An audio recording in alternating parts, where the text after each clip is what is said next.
Teena's സ്വന്തം അടുക്കളയുടെ ഒരു പുതിയ വീഡിയോയിലേക്ക് എല്ലാവർക്കും സ്വാഗതം. അപ്പോൾ ഇന്ന് ഞാൻ ചെയ്യാൻ പോകുന്നത് ഒരു സ്മോക്കി ചിക്കനാണ്. നമുക്ക് നമ്മുടെ സ്മോക്കി ചിക്കൻ എങ്ങനെയാണ് ഉണ്ടാക്കുന്നതെന്ന് നോക്കാം.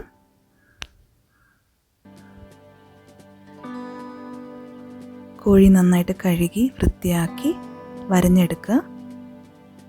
അതിലോട്ട് ലേശം ഉപ്പും കുരുമുളക് പൊടിയും ചേർത്ത് നന്നായിട്ട് കൈ കൊണ്ട് അത് തിരുമ്മി എല്ലായിടത്തും പിടിപ്പിക്കുക.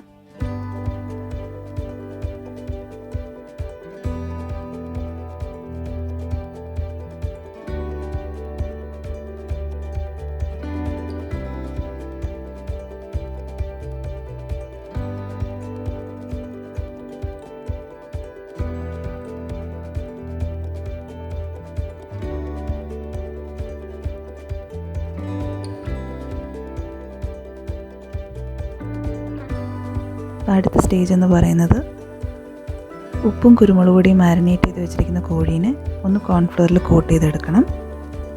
കോൺഫ്ലോർ ഇല്ലെങ്കിൽ മൈദയോ അരിപ്പൊടിയോ ഉപയോഗിക്കാവുന്നതാണ്.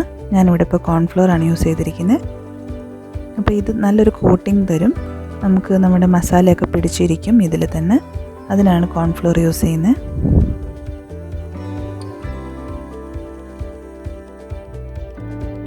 ആരെങ്കിലും എൻ്റെ വീഡിയോ ആദ്യമായിട്ട് കാണുവാണെങ്കിൽ ലൈക്കും കമൻറ്റും സബ്സ്ക്രൈബും ചെയ്യണേ, മറക്കല്ലേ.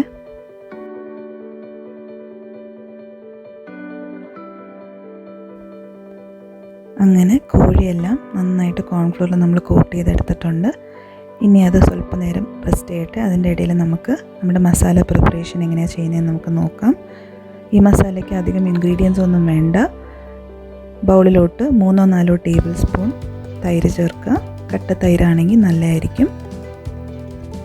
അതിൻ്റെ കൂട്ടത്തിൽ 2 ടേബിൾ സ്പൂൺ മുളക് പൊടി ചേർക്കുക. ഞാനിവിടെ പിരിയമുളകിൻ്റെ പൊടിയാണ് ചേർത്തിരിക്കുന്നത്.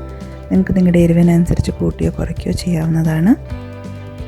2 ടേബിൾ സ്പൂൺ ഇഞ്ചി വെളുത്തുള്ളിയുടെ പേസ്റ്റും കൂടെ ചേർത്തിട്ടുണ്ട്.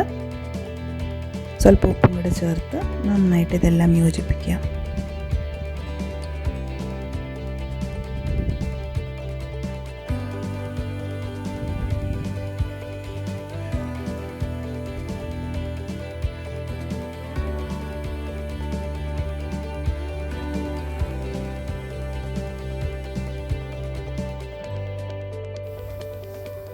നമ്മുടെ പേസ്റ്റ് ഏകദേശം നന്നായിട്ട് മിക്സ് ചെയ്ത് വെച്ചിട്ടുണ്ട്. അതിലോട്ട് നമ്മളൊരു 2 ടേബിൾ സ്പൂൺ എണ്ണ ഒഴിച്ച് ഒന്നും കൂടെ നന്നായിട്ട് മിക്സ് ചെയ്യുക.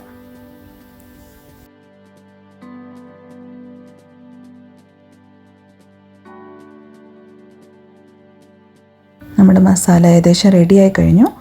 അതിലോട്ട് നമുക്കൊരു പകുതി നാരങ്ങയുടെ നീരും കൂടെ ചേർത്ത് കഴിഞ്ഞാൽ ഇത് ഫുൾ റെഡിയായി. നീര് ചേർത്തതിന് ശേഷം നന്നായിട്ട് ഒന്നും കൂടെ ഇളക്കി കൊടുക്കുക. എന്നിട്ട് നമ്മൾ കോൺഫ്ലോറിൽ കോട്ട് ചെയ്ത് വെച്ചിരിക്കുന്ന കോഴിയുടെ കഷ്ണങ്ങൾ ഓരോന്നായിട്ട് എടുത്ത് ഈ മസാലയിലോട്ട് നന്നായിട്ട് മുക്കി മസാല എല്ലാ ഭാഗത്തും എത്തുന്ന രീതിയിൽ തേച്ച് സെപ്പറേറ്റ് ആയിട്ട് വെക്കുക. ഇതൊരു അരമണിക്കൂർ അല്ലെങ്കിൽ 1 മണിക്കൂർ ഫ്രിഡ്ജിൽ വെച്ച് കഴിഞ്ഞാൽ മസാല നന്നായിട്ട് പിടിക്കും. അപ്പോൾ ചെയ്യണമെങ്കിലും അപ്പോൾ തന്നെ ചെയ്യാം. ഞാൻ എന്തായാലും ഒരു അരമണിക്കൂർ ഫ്രിഡ്ജിൽ വെച്ചിട്ട് തന്നെയാണ് ചെയ്യുന്നത്.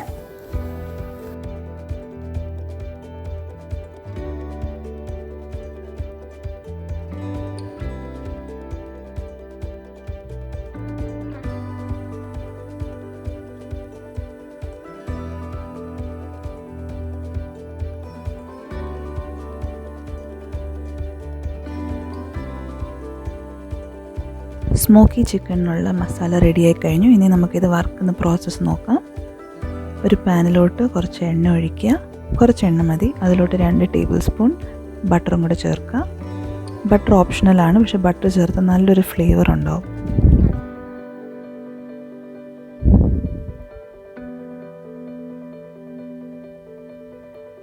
ഇത് ചൂടായതിന് ശേഷം നമുക്കൊന്നോ 2 പീസ് ഇട്ടിട്ട് ചെറിയ തീയിലിട്ട് നമുക്കിത് വറുത്തെടുക്കണം. അപ്പോൾ 2 സൈഡും കുക്കാണോ എന്നുള്ളതുകൊണ്ട് നമ്മൾ ഇതൊന്ന് അടച്ചും കൂടെ വേവിക്കണം.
അങ്ങനെ നമ്മുടെ കോഴിയെല്ലാം വറുത്ത് കഴിഞ്ഞു.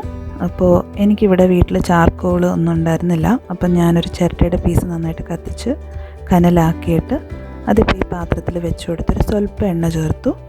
അത് എന്നിട്ട് അടച്ചു വെച്ചു. അപ്പോൾ ആ പുക പുറത്ത് പോകാത്ത രീതിയിൽ അടച്ചു വെച്ചു.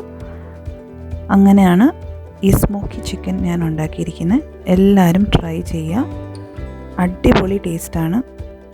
എന്താ പറയുക, റെസ്റ്റോറൻറ്റ്സിൽ കിട്ടുന്ന അതേ ടേസ്റ്റുള്ള സ്മോക്കി ചിക്കൻ. ഓക്കെ, എല്ലാവരും ട്രൈ ചെയ്യുക. Thank you for watching.